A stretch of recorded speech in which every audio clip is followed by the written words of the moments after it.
8, 7, 6, 5, 4, 3, 2, 1. Ladies and gentlemen, this is the main event of the evening.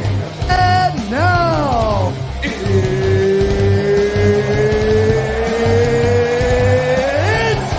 time!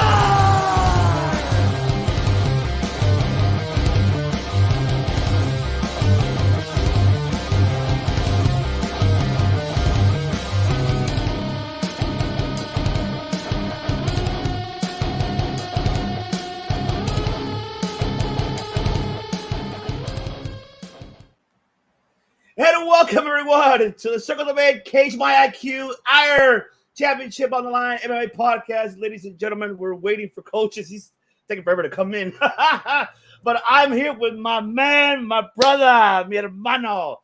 That's right. The man with the IQ that Dana White needs to figure out what the hell is going on in the world of UFC. The man himself on the hour, on every hour, especially on Cage My IQ himself. On that, follow them. Make sure you follow the social media. Follow them on X. I know it's not Twitter, but it's X. You know, whatever it is, right? I mean, we don't even know what's called nowadays. I don't even know what the hell is going on. But ladies and gentlemen, Dan Bakley is here. What is going on, my brother? What's going on? Not much. Coach is big leaguing us right now. I know, and then we're live, and he's supposed to be joining on already. I know. We're like, Coach, where are you? Damn it, we need you here already because I got all the everything here waiting for you. I know. But Jesus, man. But, man, I'm excited. This is going to be a great event coming up, ladies and gentlemen. Coming up, of course, we're talking about, of course, UFC 292. And that is, of course, we're talking about this card right here. This one. Baby. Oh, that's right. I need to play that US. Oh, where is it? Yes, let's play it, man. Let's play it. That's right. That's right. I gotta play it here. Gotta play it. That's right. I gotta play it. Sorry, I can't do it more than that because I don't want to get cut off. And speaking of yes, and there he is. Hey, the coach. There he is. That is right. Coach Rage, ladies and gentlemen. That's right. That rage in that cage because he brings that pain, ladies and gentlemen. Coach is a phenomenal one. What is up, man? What is up? Oh, man. Happy Friday, everybody. I know you guys are ready. I hope you guys. Well, it is Friday, you know, because it is Friday. But I hope everybody saw earlier today. We welcomed TRWT now into this channel, so now they're part of what this happened channel. to Cage My IQ? He's right there. You don't see him? Who's this guy? Dan Baker. Dan Baker. Who's this guy? Who is this guy? I should put the man with the IQ right here, 1,000 IQ, man. But yes, we're here to talk about for You're gonna wear my government ID. Come on now. I know, right? I had to go with this government ID. But, man, even though a lot of changes happened in this card, but I'm excited, and I know a lot of people will be like, why is it not the best? Even though the preliminaries is looking at it, it's not that bad, to be honest with you. It's just I don't know why people are like, I'm seeing it all over social media, trashing it. There should be no way to trash this damn card. But fuck it, man. It's time to get into it. Let's get into Kids the are card. spoiled. Kids are spoiled. Man. It's not a 15-fight card that they expect it to be. Exactly well, right. It's not a knockout fest that everyone's getting used to. You know? Yeah. And last week was supposed to be a snooze fest, and it wound up being a very good card. So I'm getting old. What was last week? it was Dos Anjos. He wrestled against Who do you wrestle? what's his name? Gee, I can't believe you see this is we're getting old. Luque. It was him against Luque, but Luque, yes. The card had 7 first-round finishes. Yes. Was Khalil Roundtree on that card? Did he? Yeah, he had a That's the first-round one where knockout. yeah. Chris Dawkins. Yeah. All right. Let's get into the That's action. such a rude awakening to come down from heavyweight, and it's like, oh, here's Khalil. Oh God. All right. All right. It's time to get into the action here. Let's get into it. We're going to start, of course, with the main card. This is the main card, of course, we're talking about, ladies and gentlemen. The Bantamweight bout here in this division, of course. We're starting with Marlon Vera versus Pedro Munoz. This is going to be, and the odds are like, whoa, -198 Vera and plus 164. It's interesting that's going to be actually, the odds there. But I mean, okay. All right, seeing the weigh-ins, everything exciting. I'm excited for this fight. Uh, could it be the fight of the night? We don't know. This is going to be very intriguing to see most definitely for Veta, especially. Uh, but break it down, Bakley. What do you got on this one? And are you excited to see this fight overall? I'm excited. I would have been more excited if it was the original fight, which was Cheeto and Cejudo. Yeah. And Cejudo wound up having shoulder issues again.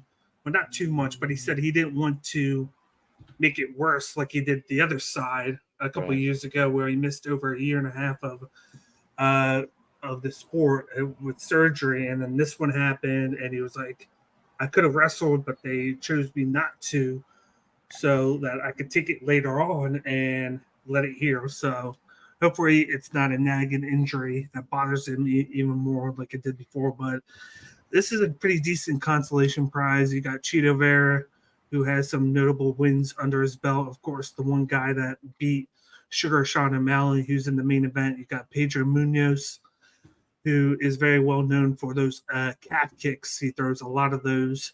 He doesn't really throw too much with his hands. It's a lot of using range with his calf kicks. He has very good takedown defense.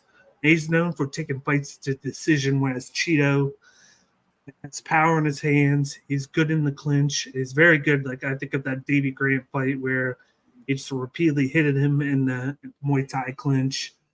And he's tough as nails. He likes to move forward.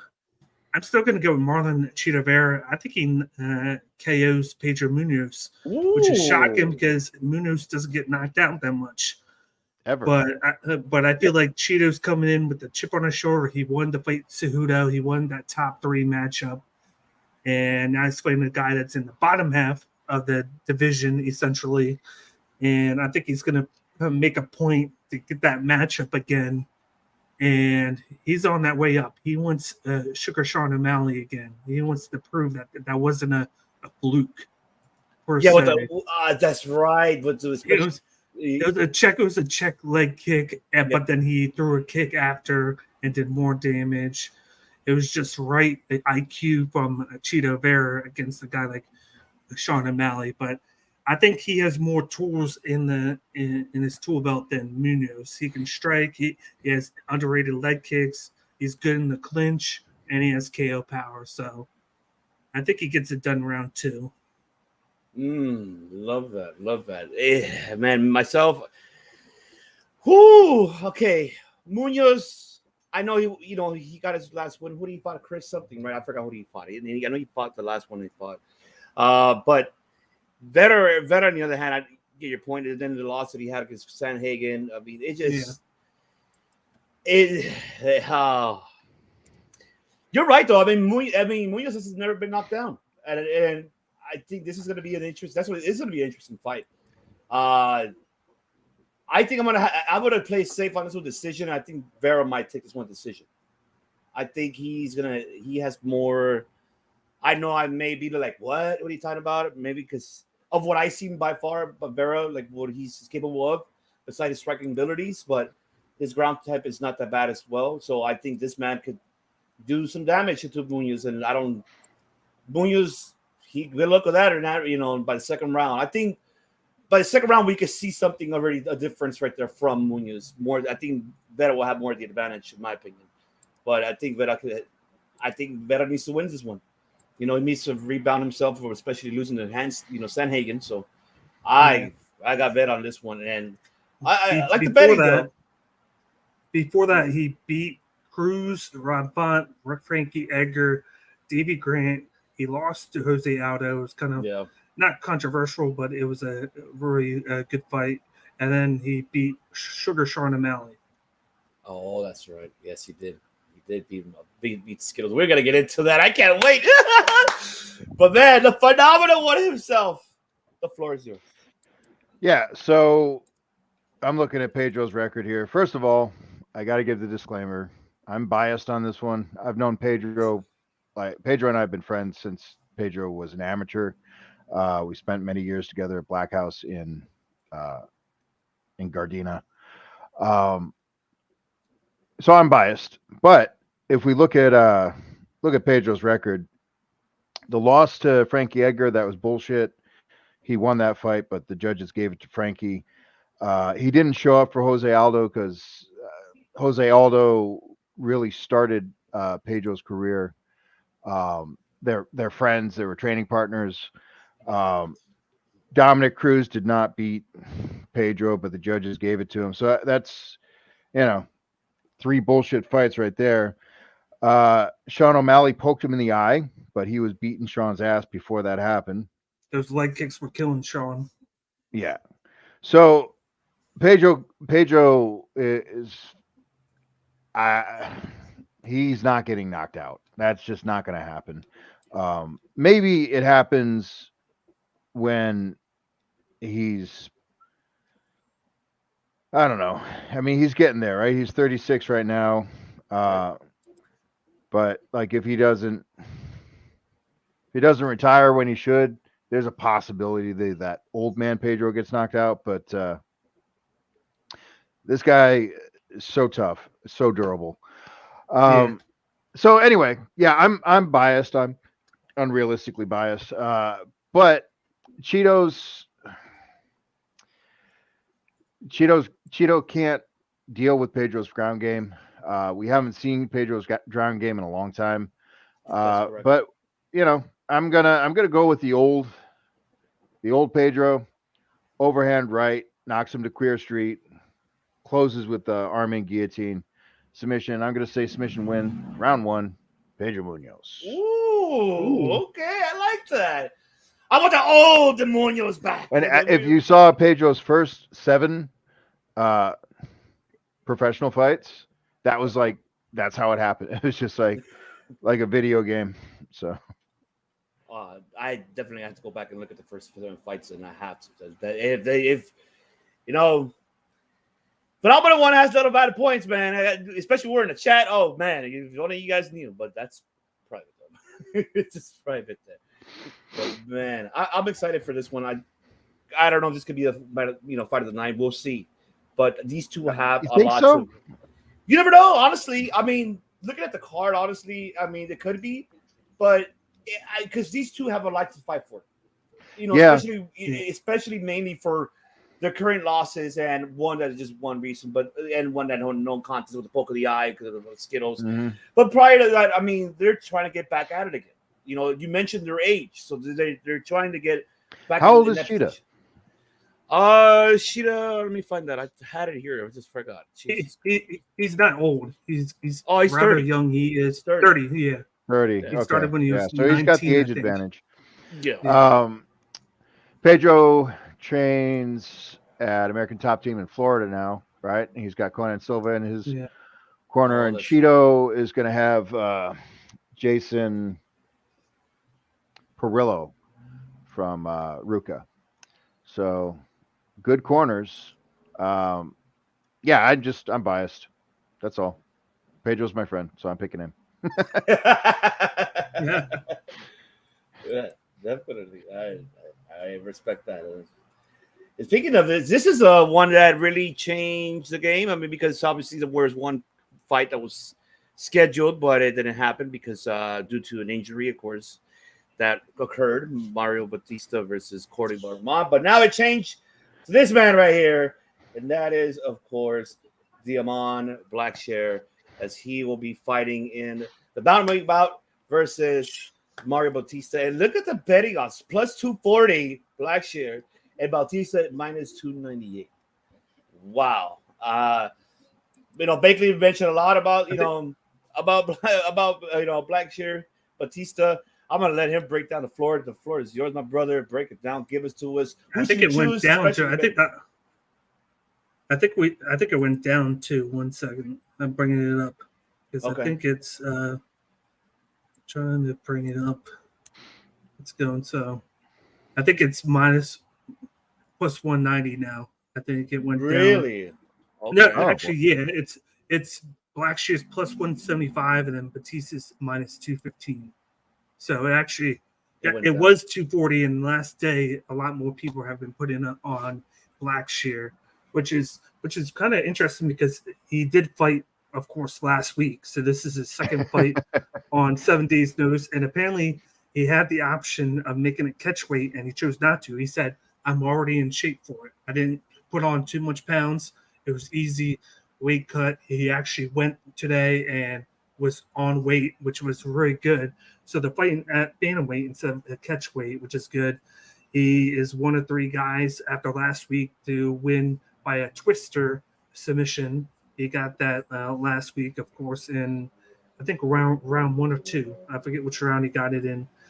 But he looked very good. Like, he's looked good on it in the last couple of fights after being kind of sluggish the first few fights on his UFC contract. He's showcasing his power with his hands. He doesn't have the best cardio, but he kind of makes up for it with his grappling cardio. We always say, like, your striking cardio and grappling cardio, sometimes it can be different.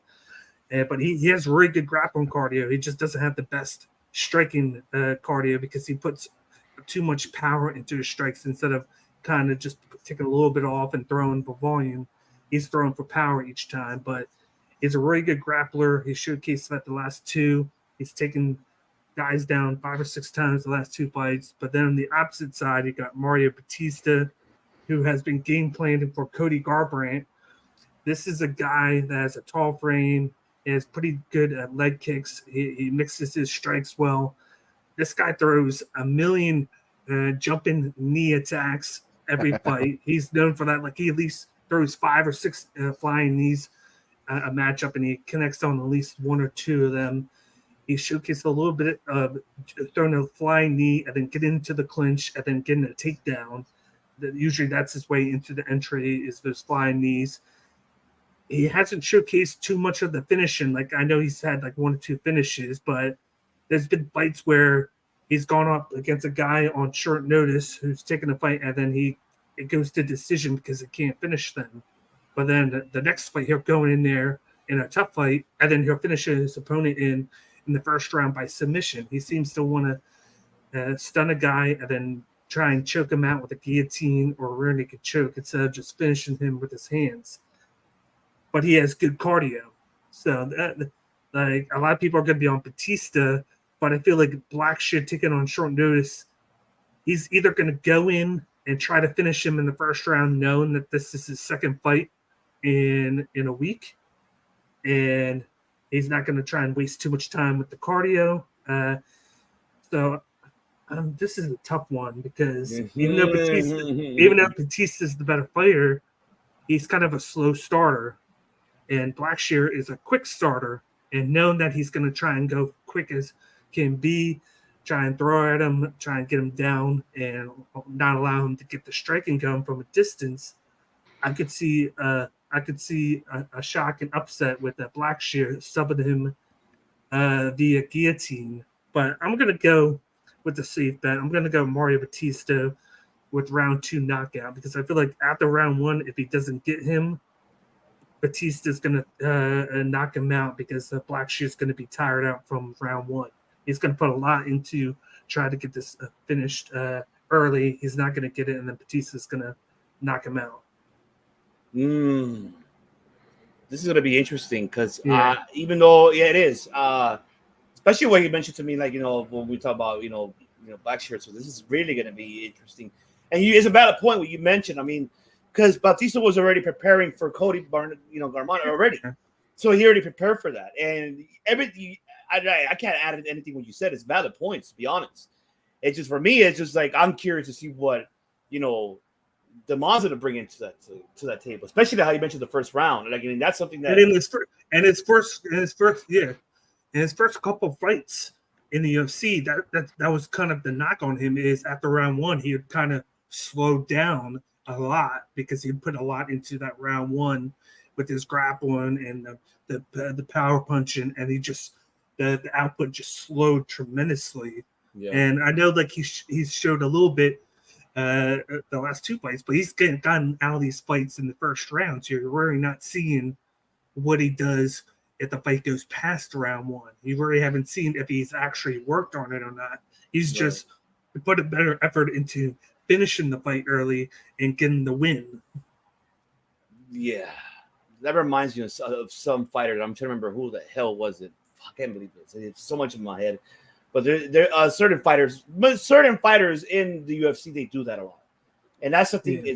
I think it's a bad game plan. I get it that you want to finish it early, but you're gonna have challenges, and this is gonna be like this is an extended example. This is gonna be a challenge here for Blackshear. I mean, especially about Batista's training. So this is gonna be, I think, a very interesting fight to see. And if Blackshear does win this fight, I will lose my mind because I don't know, like what the fuck. Let's hope that doesn't happen that way, but we'll see. We'll see about this fight. Who I pick on this one? I have Batista anyway. I choose him. I say honestly, the third round. I feel I think we're going third round TKO, I believe so. I was kind of shocked though because Blackshear almost won by a Peruvian necktie. He was this close to getting him there, and that's how he got the twister. Was he had the necktie and then got twisted into the twister, and then he finally got him the tap there. Okay. Phenomenal one. The floor is yours. So first, I got to give props to Blackshear for setting a new record, right? Fastest turnaround in UFC history, in modern UFC history, right? Not the tournament style back in the day, like we used to do. However, I don't know. I don't think that was. I don't think it was prudent. I don't think it's a good idea.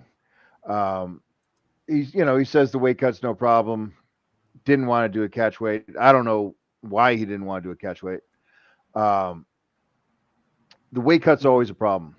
It's just the industry and fighters are too stupid to understand what weight cutting actually does to your physiology. So cutting weight back to back 2 weeks in a row, it's going to affect him. On top of that, like you said, he already has a tendency to gas out, to slow down. He's not coming from a power gym, a gym that has a whole lot of, so most fighters just train really hard, but they don't really have strength and conditioning guys that actually understand exercise physiology. Hey, Dom, weight cutting is truly a ball buster. Absolutely. What's going on? So I doubt that he has, a legit S&C coach. If he has an S&C coach, he's probably just, grinding it out, either, MMA style or a wrestler style.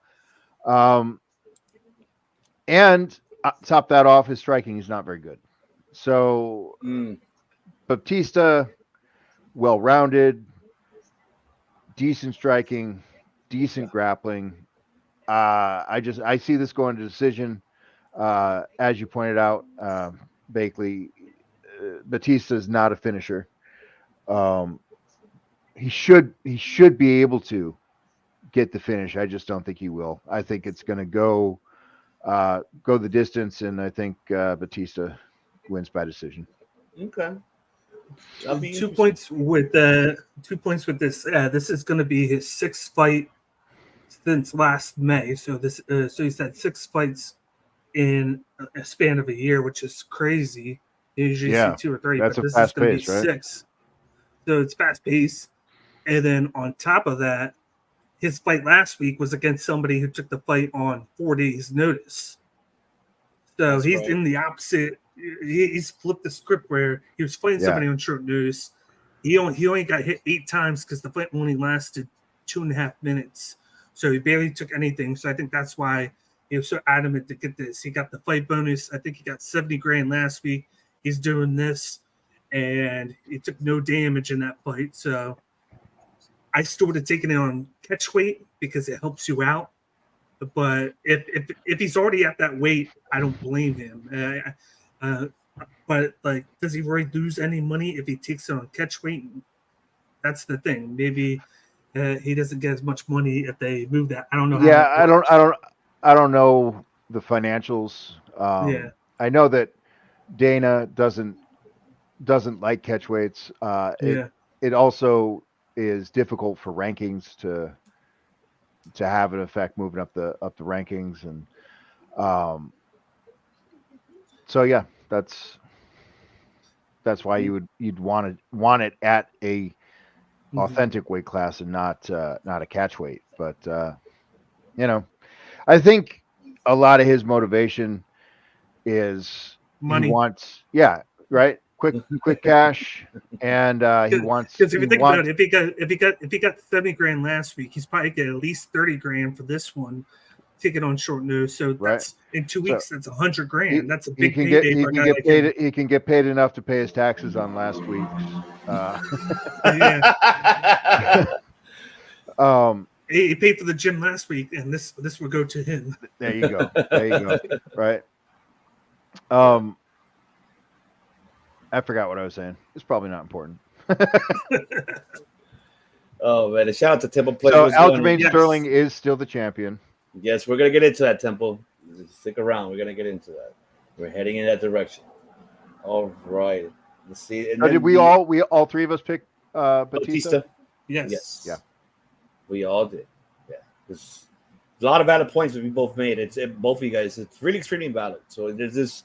I'll just be shocked that if this man does out of nowhere, that will be the shocker. Yeah, that'll be cool, man. And I think Blackshear is trying to ingratiate himself with the promotion, that he's a gamer, that he steps up, that he's a company man, that he and they've made it abundantly clear, they being the company, that that's the kind of guy that they want. They want guys that will fight anyone, anytime, anywhere, and regardless if it's in the fighter's best interest or not. Yeah. And who was like that before? Like, and he always fights like 4 days, 7 days, like always in the last minute. Cowboy himself, he did. That's right. He's done that. Right. And Sam Alvey did it on a losing streak. On a losing streak. But the difference with Cowboy, at least he won a couple of his fights, so would have taken him. That's the difference. Look at how it paid off for Sam and Cowboy. Yeah, right. That's very true. Like, and the only reason Cowboy did it was because he had to pay for his lavish lifestyle that he lived. Right. Yeah. Well, and other things that he had to pay for. But Sam, Sam should have been cut long before he was cut, and it's because he was a gamer. He was a company man. He stepped up, and Dana appreciates that and rewards that kind of behavior. So yeah, I don't think that's it's an interesting strategy. I don't think Blackshear is going to be able to pull it off. But hey, if he does, that'd be awesome. Yeah, we'll wait and see. I cannot wait to see that fight. All right, and the next fight, of course, we got the welterweight bout here: Neil Magny versus Ian Machado Gary. And of course, Neil Magny is plus 380, and Gary is minus 500. I know Bigley, you probably got to search right now, see if it changed. It probably did change. I don't go right ahead. That's why you're actually, it's spot on right now. Really? Okay, so it stayed on. Okay. Well, Bigley, the first yours, my brother. Take it away. Who do you got on this one? Yeah, this was supposed to be Ian Gary versus Jeff Neal, and Jeff Neal, I think, got injured. Yes. So he had to bail out. So Neil Magny took this on 2 weeks' notice, which is pretty good. I still like the matchup, though, within this one. Neil Magny, of course, he's one of those guys, very tall frame, a good reach. He likes to get this like a dirty boxing style fight, but in the clinch. He likes to get inside the clinch with you and do work there, like knees, elbows along the cage. He's not going to be the guy to knock you out. He's going to roll this out to decision. That's the type of fighter he is, or get the fight to the ground. He's very underrated with the submission game.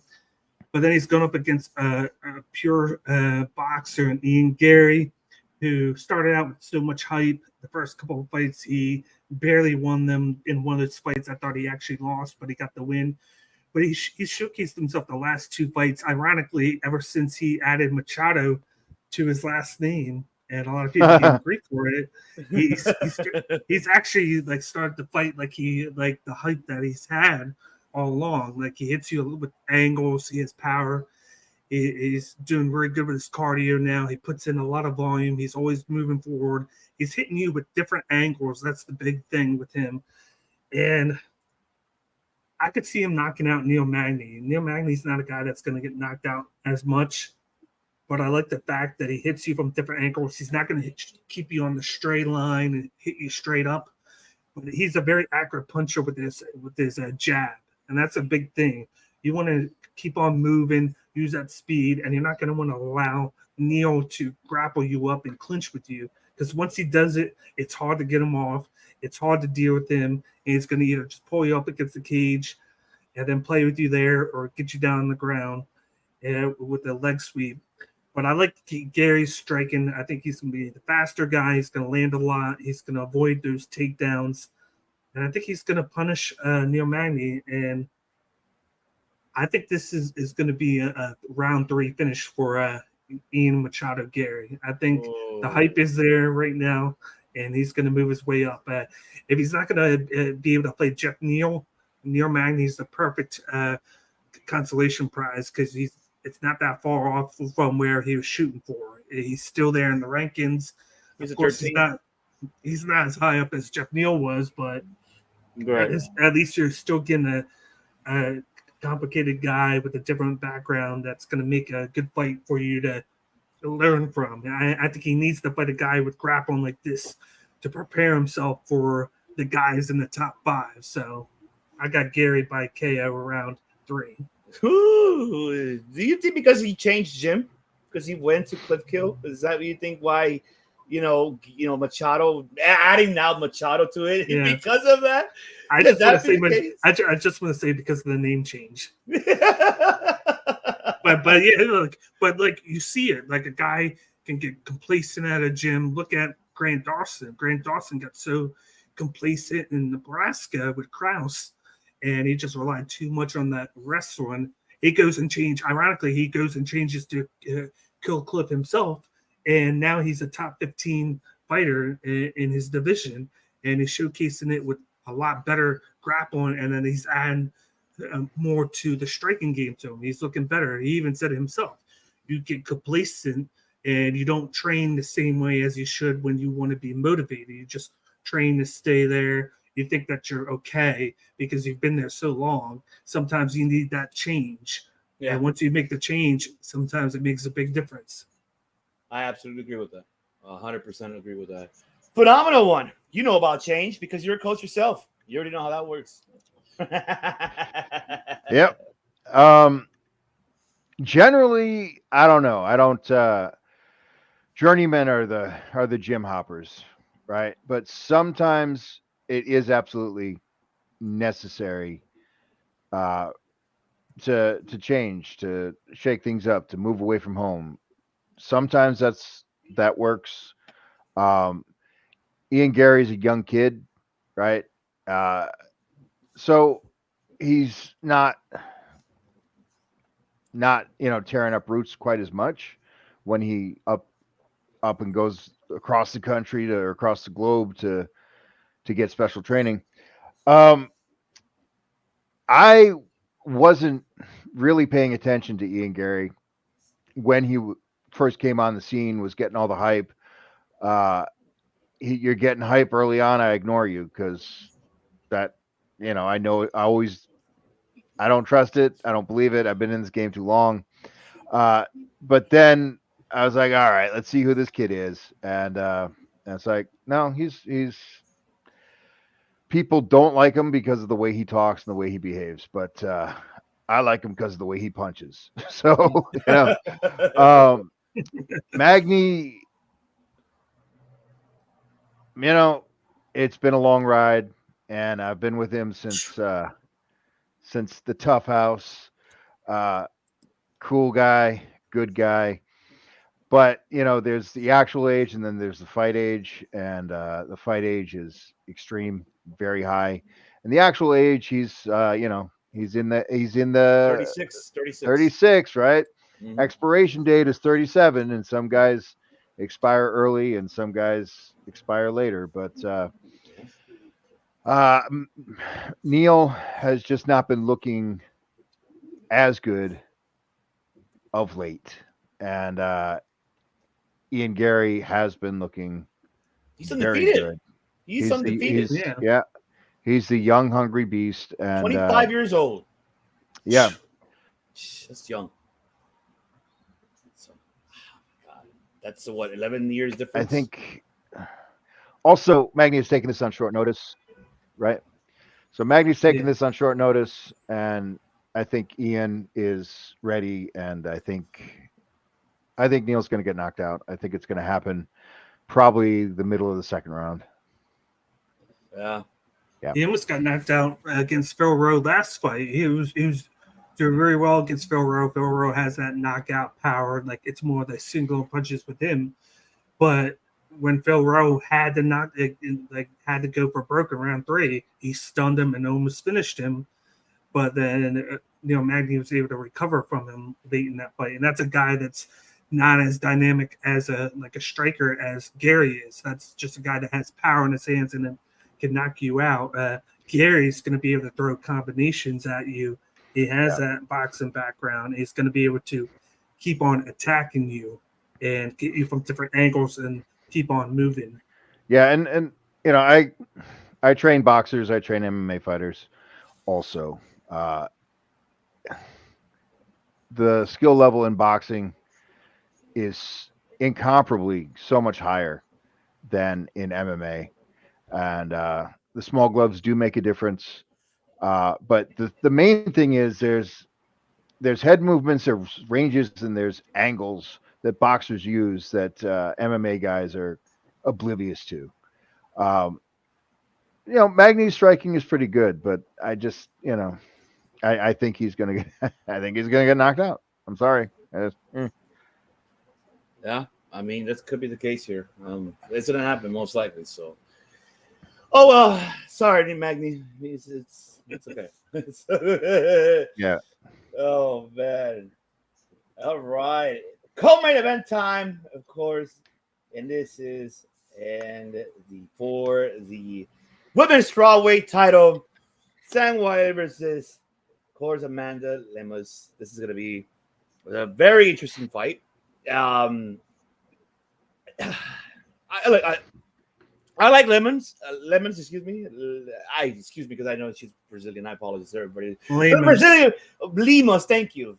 Why was it limon or no? You call it lime? No, hell no. Sorry. I know. I need to work on my English better than I normally do. But yes, I mean, Amanda. Don't get me wrong. I like her, but Xylee right now. I mean, just the way how she's looking, man. Zhang has been. Oh my god. I don't know what to say about her right now. It's. Especially I know in bed it doesn't show too much, right? We already know. We talked about that here in the archives. You can go back and see them. But still, I mean, I see Zhang, but I pick Zhang to win this fight. I like Amanda, but I feel Zhang is going to take this one. It'll be a shocker if Amanda wins this one. I'll tell you that. I ain't gonna lie. Seeing the last performance of Amanda, but I think Zhang on this one, and we'll see where it goes from here in the strawweight. To be honest, because we debated this about a while back about the women's division on this, especially in this weight class. It just hasn't. What can we say? I mean, right now it's not what we want it to be. And no offense to these two athletes that are going to perform, but it's overall that division that they don't. It's not much competition. I want to put it that way. Put it in a nice matter, but I mean. I'm safe one with Zhang. I feel Zhang probably decision. I think he's gonna go decision on this one. I'll play that one safe. So it is what it is. But Bakley, break it down, man. Take us to the road. I don't even think this is gonna be close. I don't even think. Yeah, I think this is like one of my locks of the pay-per-view because you got Zhang Weili. Ever since, I actually watched the Embedded the other night, and they were talking to Weili Zhang's one of our coaches, and he said ever since the one Rose Namajunas fight, she decided to start training heavily with her jiu-jitsu and wrestling.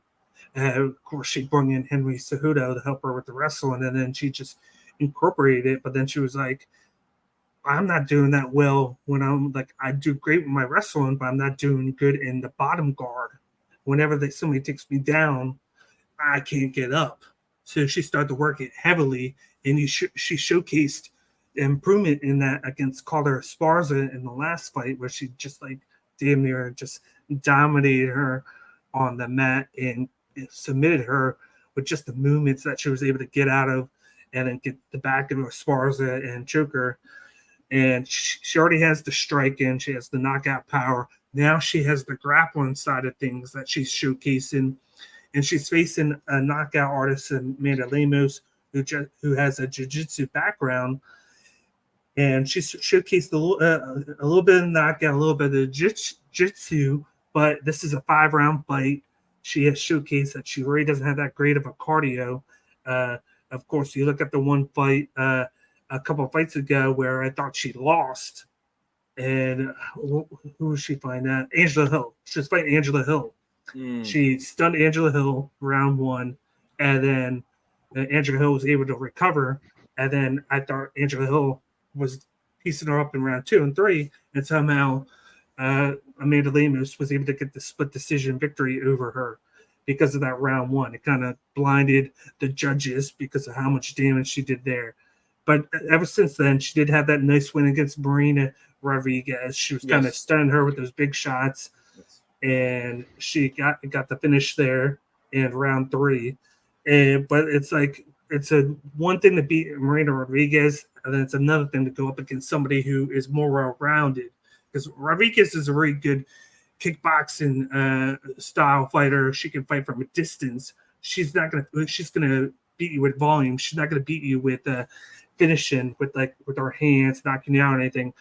This is a different beast than Zhang Weili. She's gonna finish you on the mat. She's gonna finish you with her hands. She's gonna make you work all 5 rounds. On top of that, she has all this experience with 5 rounds. I think she's fought in almost every fight, the last 5 or 6 fights, she's fought at 5 rounds. And I think this is Amanda Lemos' first 5-round fight. If not, it's her second. And I think the cardio is easily on Zhang Weili's side. The power, you can go either way. I think Lemos might have more power, but it's more of singular punching with her, whereas Zhang Weili is more of a combinations, because I believe she has that boxing background in China, I believe it is. Yeah. I believe that's what she did for China. She was a boxer, and now, of course, you see her with the wrestling, and you're like, geez, how are you gonna game plan for her? I think she dominates, and I think she gets the round 3 sub. I think she makes it a point to sub Amanda Lemos with the rear naked choke. Love it. Coach, floor is yours. I don't think it gets out of the first round.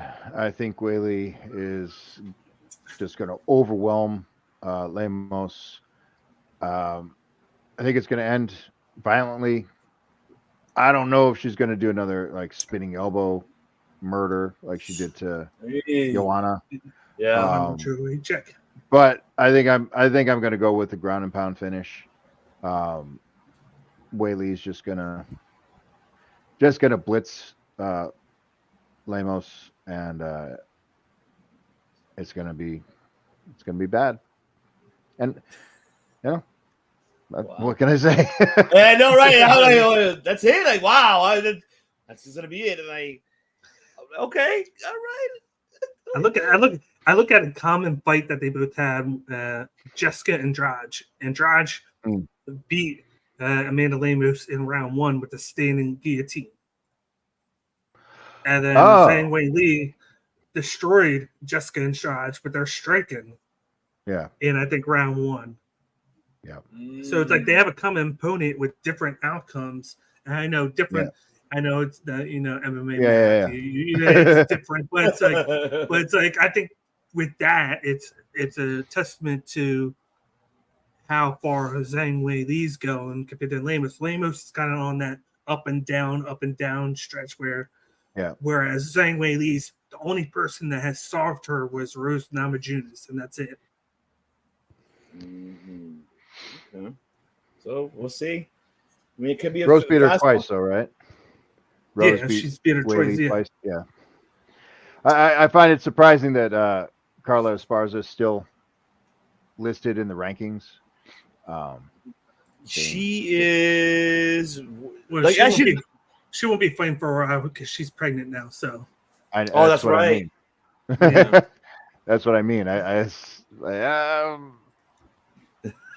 think Tigers, I think they'll be taking her out. I think there's like a time frame that they have to do it, but yeah. I would have taken her out already. Oh yeah. I don't know.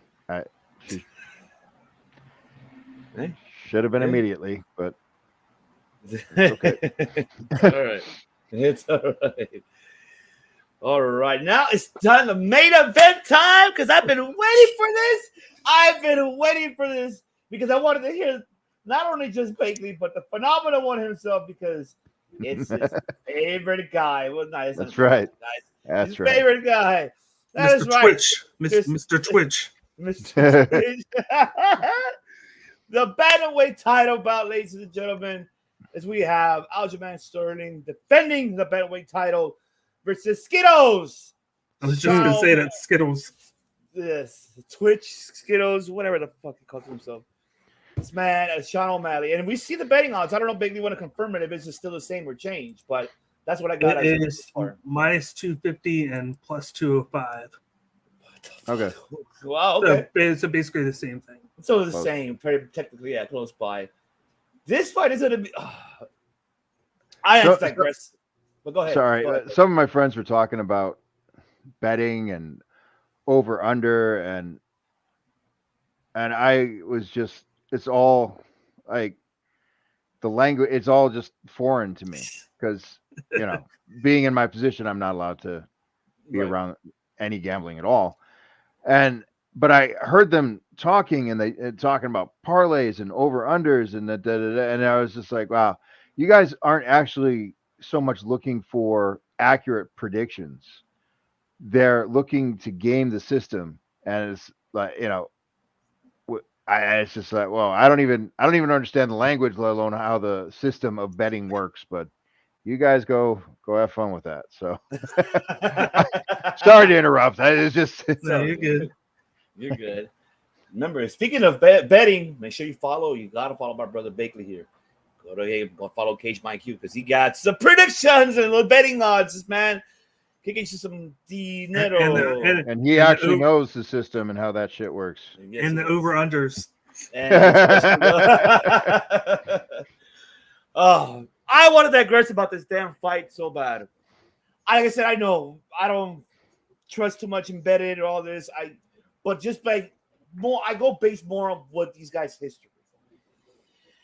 I'm gonna say this right now, and I know I'm gonna get shitted on for all your Skittle fans out there that are watching or listening. Especially shout out to Brazil, because I know Brazil love you guys for keeping us up there on your audio platforms. Thank you. But however, I'm not choosing Skittle on this fight. I'm getting Sterling, and I feel Sterling is going to whoop this man's ass, and I will choose the second round TKO. I will choose that. I know you're like, what? Why the fuck would you say that? But look, I gotta say, I'm gonna say this right now. If this shit goes to decision, they're fighting in Boston. If this goes to decision, I will be pissed off that it does. I'll be more pissed off at these fucking judges. We already know if O'Malley wins by unanimously decision, or split decision, then we know for a main fact that this is all, sorry, Dana White, but I know he's your boy and you have confidence in him because he's a market, I guess, however you feel, right? But this is bullshit. It's bullshit. It's pathetic. That's how you know this is fucked up. Because, come on, Peter Yan was not supposed to lose to fucking O'Malley. How the hell did Peter Yan use to Sean O'Malley? Right, How? he didn't. How the hell did that happen? It went the same shit. Like, no, I can't accept it.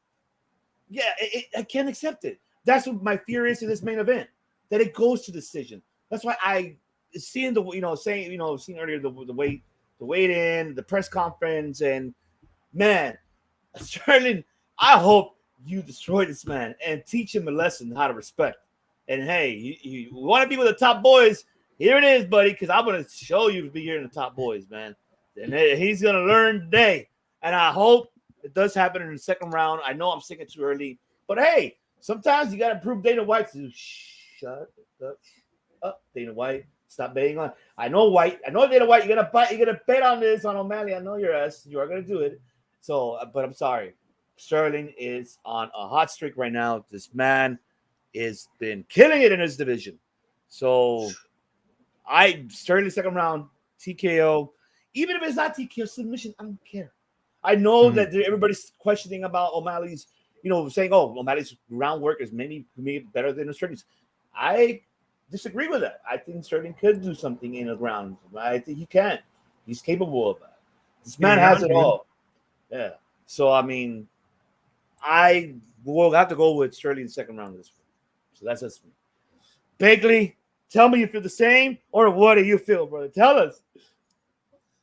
Everybody's talking about how Sugar Sean O'Malley has such great takedown offense, but then he goes and gets taken down 6 times by Peter Yan, who up before that fight didn't use his wrestling that much. He primarily used his kickboxing and his boxing skills, and he flipped the script and used that and took him down 6 times and somehow still lost. Still don't know how that happened, but I think a big better had a bet on Sean O'Malley, and the judges had to oblige by it to let him win. But that's just me for another day. But you got Sean O'Malley, who has very good striking. He has the range.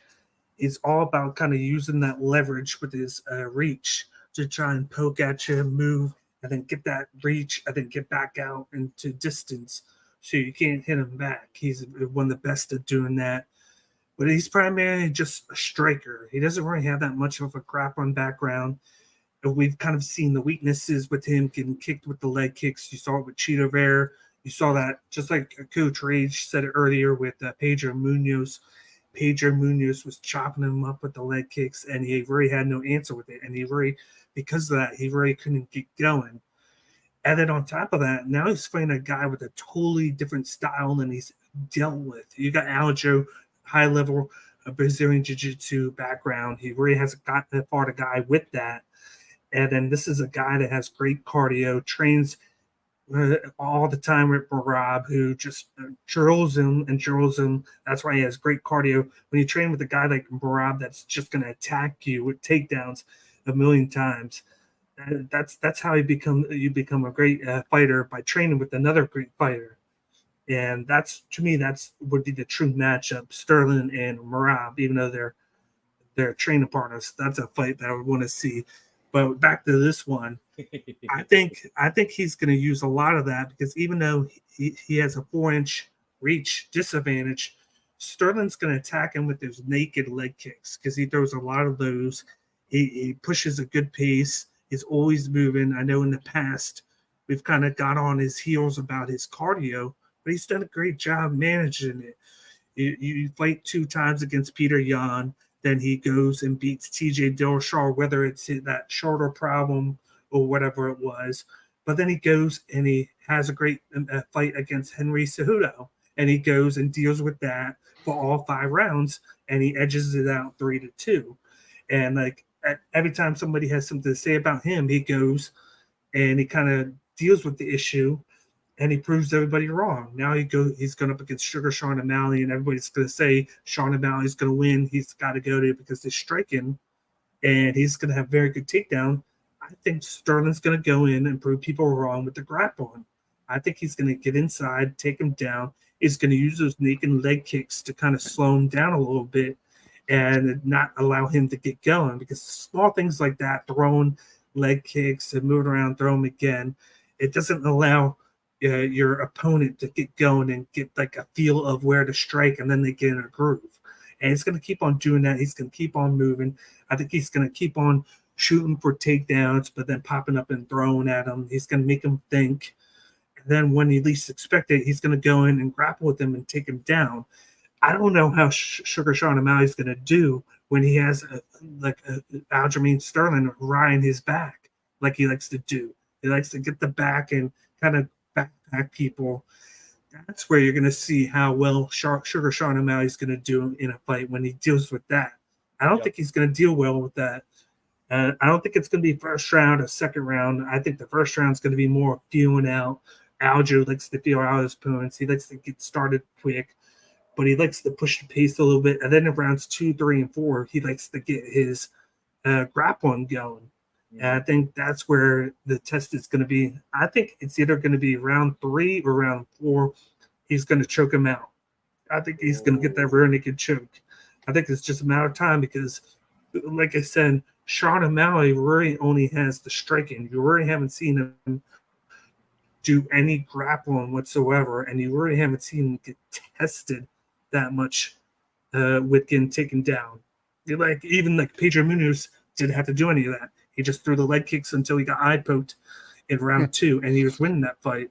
You got Raleigh Paiva just stood up and was trained with him for 1 round. You had Cheeto leg checked him and then leg kicked him and injured Sean O'Malley. And then you got Chris Patino. He's all about striking. Now he's out of the promotion now. It's like, and then you have Peter Young. He did challenge him and was very effective with it and should have won that. And for some reason, they gave it to Sean O'Malley. And on top of that, Peter Young was laying the big, powerful blows on Sean O'Malley. And he's the smaller guy with the smaller reach. And he was doing that. I know comparing striking, Peter Young's vastly better than Aljo, but Aljo brings that better overall style with the jiu-jitsu and his striking. Because even though it's not great, he can hit you with different angles with both his hands and his legs. And then he's never going to try and hit you with the same side. And he's going to mix up that grappling, the jiu-jitsu grappling with it. And then he always, like I said, he always has a knack for getting inside the clinch and then using that to get the back of his opponents. In every fight, he seems to do the same thing, and no one can seem to stop it. Even Cejudo couldn't really stop it. Cejudo had issues with it, even when he was having success taking down Aljo. So I think Sterling's going to take this. I got round 3 sub on this one, and I think afterwards either he's going to move up or he's going to retire because who does he have left other than Merab? And I think more so, I think he might move up to allow Merab a chance to go for the title. I like that. I like that. Finding out what? Oh, I am curious to hear this, man. The phenomenal one himself. Yeah, I don't have all that much to say. What? Why? Let's take a what look. do you mean you don't have much to say? Let's look at O'Malley's actual strength of schedule. Let's look at who he's actually fought. You go and you look at his list of opponents, and it's just one has been or never was or no name after another until you get to Marlon Vera, who broke Cheeto's leg or foot, and then Thomas Almeida, not really. Then who the fuck? Who's this guy? Who's that guy? Then Pedro Munoz, and accidental or intentional eye poke, no contest. And then Peter Yan beat O'Malley. He just ended up getting the decision. So Skittles has been manufactured from day one and pushed into holding a spot in the marketplace. It's just what's their plan? Is it we've made as much money off this goofball as we can, and now let natural causes happen. We're going to let him continue on without pulling strings behind the scenes, or is it just I don't know, whatever. So this Sugar Shane, or Sugar Sean, he has more reach, and he's bigger. He's big for the division. That's about it. His striking looks impressive until you actually get in there with someone that understands striking. And Aljo is unorthodox and understands striking. I think he's going to make O'Malley look bad, actually, because it's two unorthodox fighters doing unorthodox things. But the grappling aspect, and that's what happens, right? The striking gets squirrely, and then you end up grappling. And Aljo takes the back, like, faster than Damian Maia, but not as fast as Charlie Oliveira. But anyway, I don't know. I think it should be an easy fight for the Funk Master. Rear naked choke, end the second round. Oh, I think the first round is going to be weird. It's going to be weird, right? It's going to be O'Malley doing weird shit and Aljo doing weird shit and Aljo figuring out O'Malley's weird shit, and then it's going to grapple, and then they're going to run out of time, and then it's going to go back to the corners, and then it shouldn't take much longer than the second round for Aljo to get the back and choke Sugar Sean out. Yeah, and I feel like with the fact that he knows that he's only dealing with a pure striker, as there ain't no grappling issues to have to worry about with Sean O'Malley, I feel like Aljo's starting to know that he might try a little bit more stuff. So he might go round one and be like, I'm not going to do what I did against Cejudo, because there's a little bit more defensive, knowing that he had to deal with the takedowns as well as the striking. I'm just worried about the striking, so he can take a little bit more chances. Yep. And, people don't like Aljo, right? Because the way he talks, and because of the Oscar win with Peter Yan's illegal knee, because he was getting his ass beat with the first Yan fight, and then he took the DQ win, and people don't like that. But, if you look at the work that he's actually done, like, come on, you have to respect it. He's had good wins. He's had good fights. He's incredibly well-rounded, incredibly athletic. So I respect the kid. And honestly, like,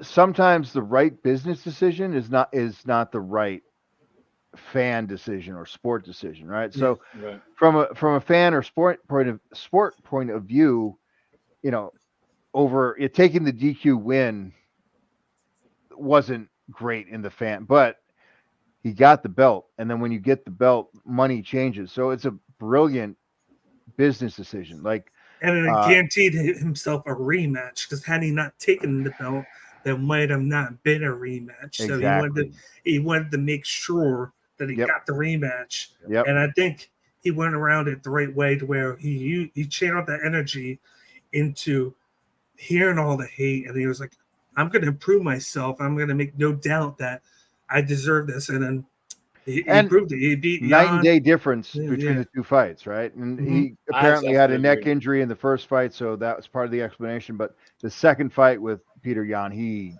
dominated that fight, and there's no two ways about it. It's just like, okay, so he's legit. He's the legit champion, right? And I think he has made it pretty clear that if he doesn't get screwed by the judges or the UFC and he wins this fight, he goes up in weight. And really, that's right. He did say that. I think he's because him and Rob, they're sticking to it. They don't want to play each other. And he said it a number of different times in several different interviews. I forgot about that. Did I you guys see Marab's jacket? Oh, no, I didn't see. You mean Sugar Sean's jacket that he still has? Yeah. Yeah, Sugar Sean's jacket. Really? He still? Oh my god! He took it from the last pay-per-view where Sean came in, and then Rob took it and put it on, and he's kept it ever since. That's amazing. I can't believe he did that. But I mean, it's valid points on what you mentioned, Coach, because I agree. I agree definitely that he proved himself to be why is he the bantamweight champion. Yep. He proved it. He earned the respect where he deserved, and valid points too big to be on him making a decision of taking the belt, everything. Yeah, it's all valid. And look, think about it. Look at the fighters that he fought. These these were not even like the lower rankings. These are mid to top, like these are top 10 fucking fighters. Yeah. They were all former champs. Exactly. Yeah, he has a legit strength of schedule, and O'Malley is pure manufactured bullshit. Yeah. But Has the villain become the hero now? hey, maybe. That Maybe. could be the case. I mean, can he be the hero on this one? That's the question. And we don't know. He was the villain when he took the belt with the DQ, but now it's like you look at what he's done, and then you got Sugar Sean O'Malley and everything with that, with the controversial decisions and the eye poke, and it's like now everybody's kind of swaying towards Sterling, like, oh, we know what happened before, but you know what? You've kind of proved us wrong now with how you've won the last 3-4 fights. Now we're coming back to your side now. Yeah. And, you know, Aljo, he lacks some charisma and he lacks some sophistication, and he's not real easy to like as a person. Like, he's not a bad dude or anything. He just lacks charisma. And then Skittles is a douchebag.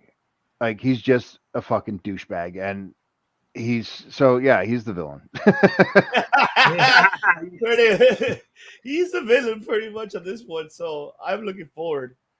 Man, so can we say which fight could be fight of the night, gentlemen? What can we say out of all the ones we mentioned? Which one are you the one invested the most? I'm really involved. I'll choose myself. My investment is this one. This is a main event.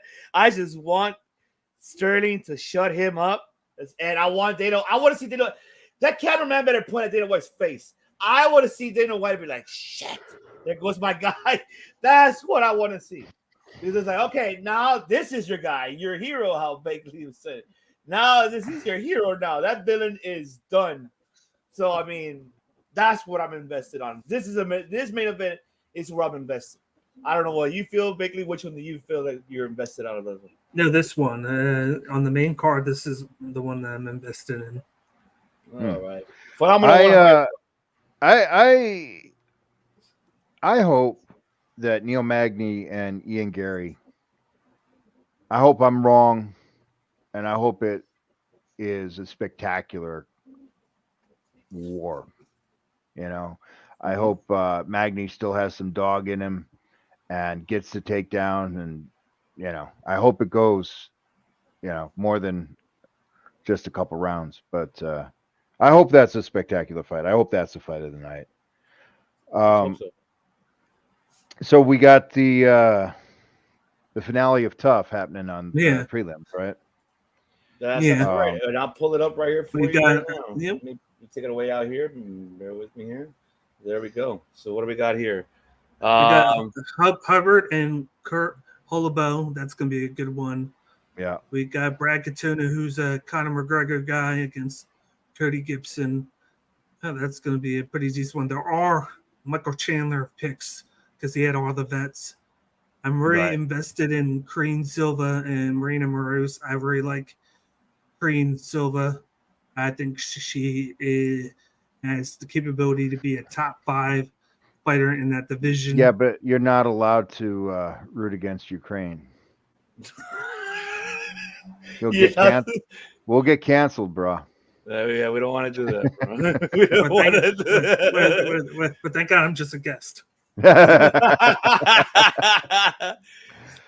Okay. Tell us about Silva.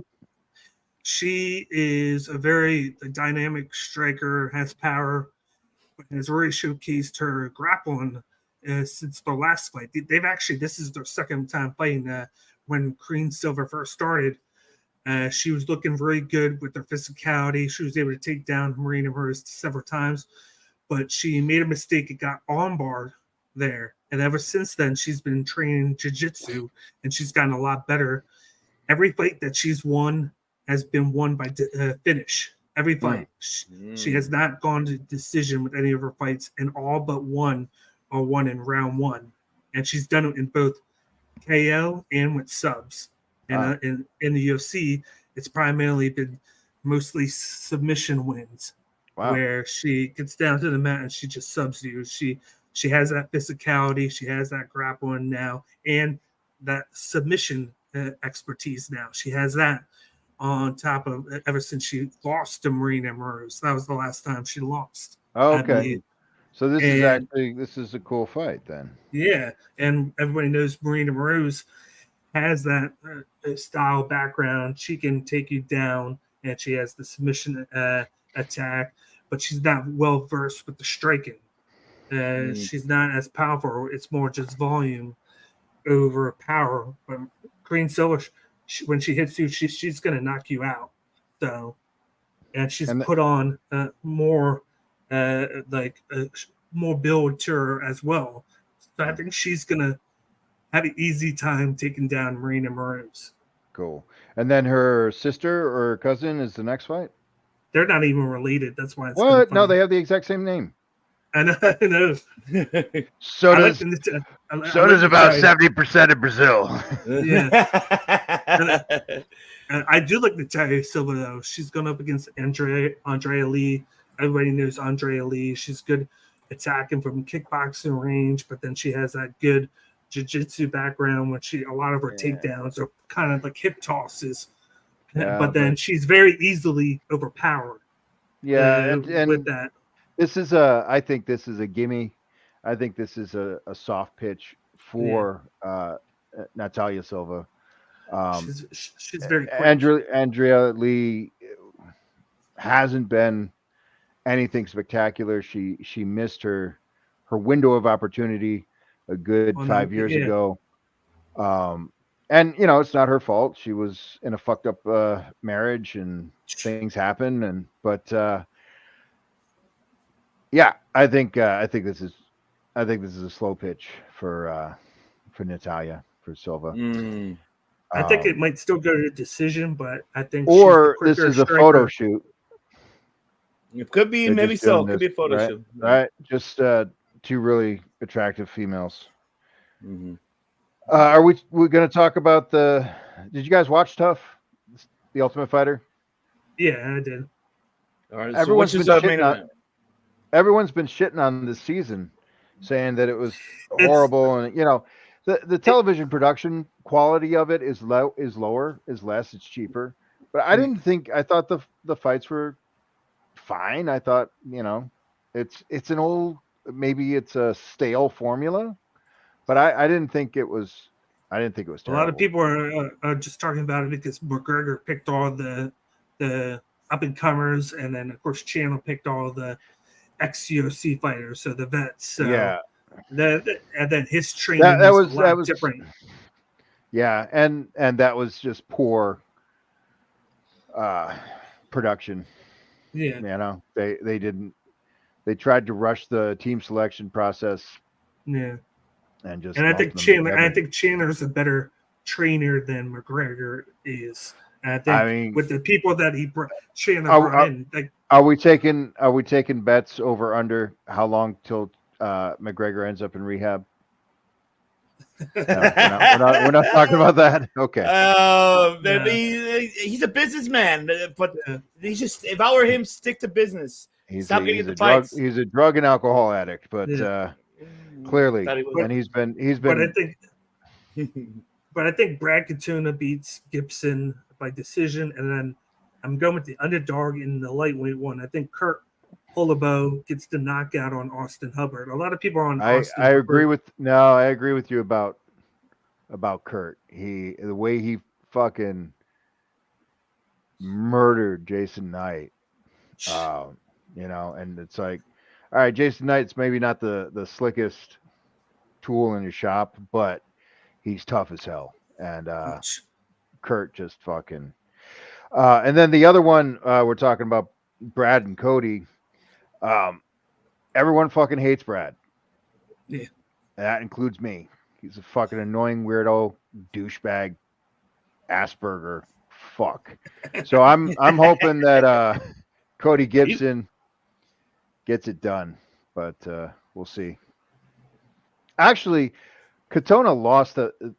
He was given the win, but he fucking lost on the season. I don't remember who he fought, but he didn't. He got his ass beat. The Dagestani. I thought he lost round one, but then I gave him round 2 and 3. I didn't think so. I thought he got I maybe thought Team, round 3, but there shouldn't have been a round 3. I thought Team slowed down tremendously, and then but was getting hit with power punches. Yeah, I couldn't even see Katona winning at all. All right, so What do we got? It's and Weidman and Tavares. I want to wish my friend Gregory Rodriguez happy hunting and good luck. Yep. Oh, and then this probably doesn't affect you guys as much, but this makes me feel old as dirt when we're looking at Chris Weidman and Brad Tavares. Like, oh man, how did we get here? Why? That's my question. Is why? And the crazy thing is, they had them on UFC embedded. I'm like, usually isn't that just for like the main card? But they were on there, and I'm like, geez, look, watching that leg kick again, and then how it bent back. Oh, yeah. Geez, I hate seeing that. I feel like this is them trying to give Brad Tavares like a softball. I think. Think so? I think they're just doing housekeeping. It's like, we got to finish these contracts somehow. Yeah. I don't know. Let's give it. Man, these guys were exciting. What, in 2016? I could agree. About 2016. Yeah, 2016, 2017, around that area. Yeah. And it's just like, you know how old this shit makes me feel? When you little fuckers are old, it's like, God damn it.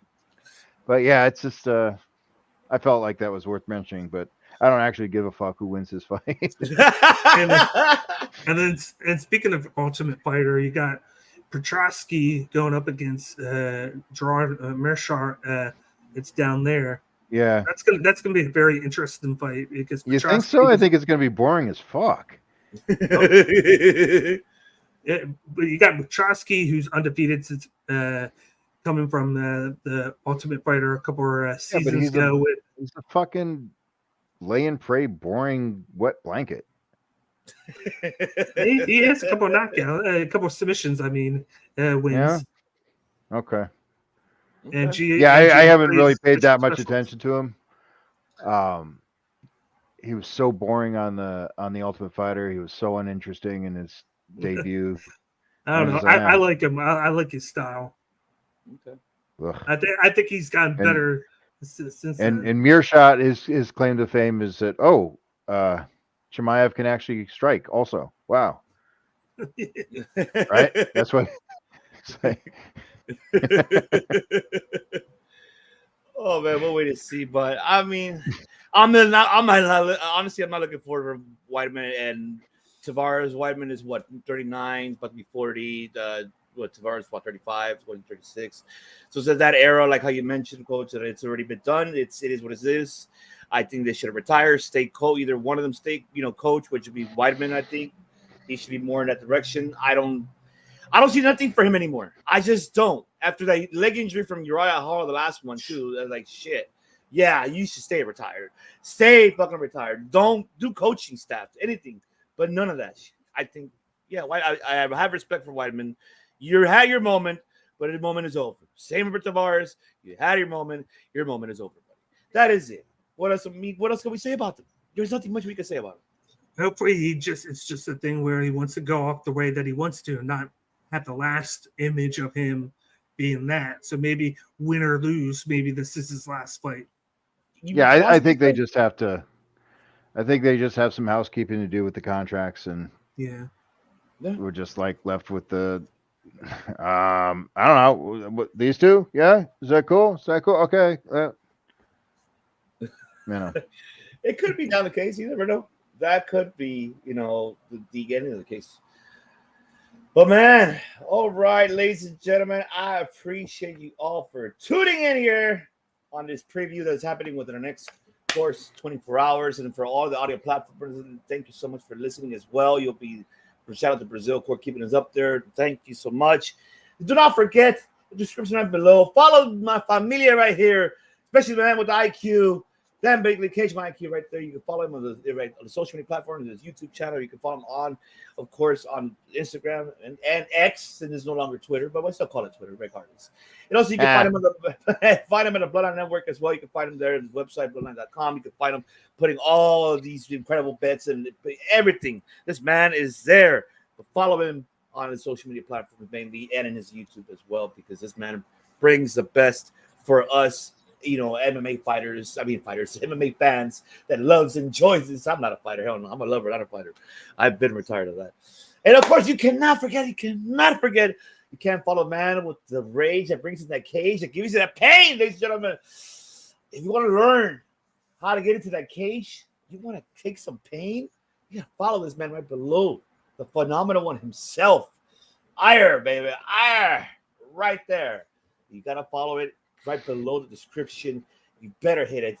Follow Coach Rage. Hit him up. If you're interested in training with this man, he'll take you to school.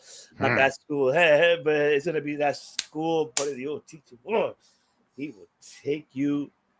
I don't want to say held him back, but I'll say he'll just take you to that cage, and you probably will. He'll be like, damn. I usually don't bring him back. I just leave him there. That's what normally. Find your own way home. And of course, don't forget to follow our other family right here. Of course, Championship on the Line. Of course, they're training. They're getting. That's why they haven't been around us today, because they're back in their training. Because we're scared of training with Coach, though. I don't know why, but they shouldn't be, because I know Coach will take them very, very well.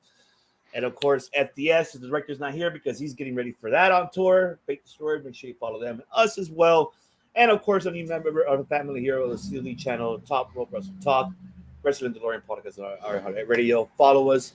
Shout out once again to the audio platform listeners. Brazil will be back next week, giving our thoughts of this incredible fight. Like I said, I'm gonna be pissed the fuck off if this goes to a decision and Skittles win.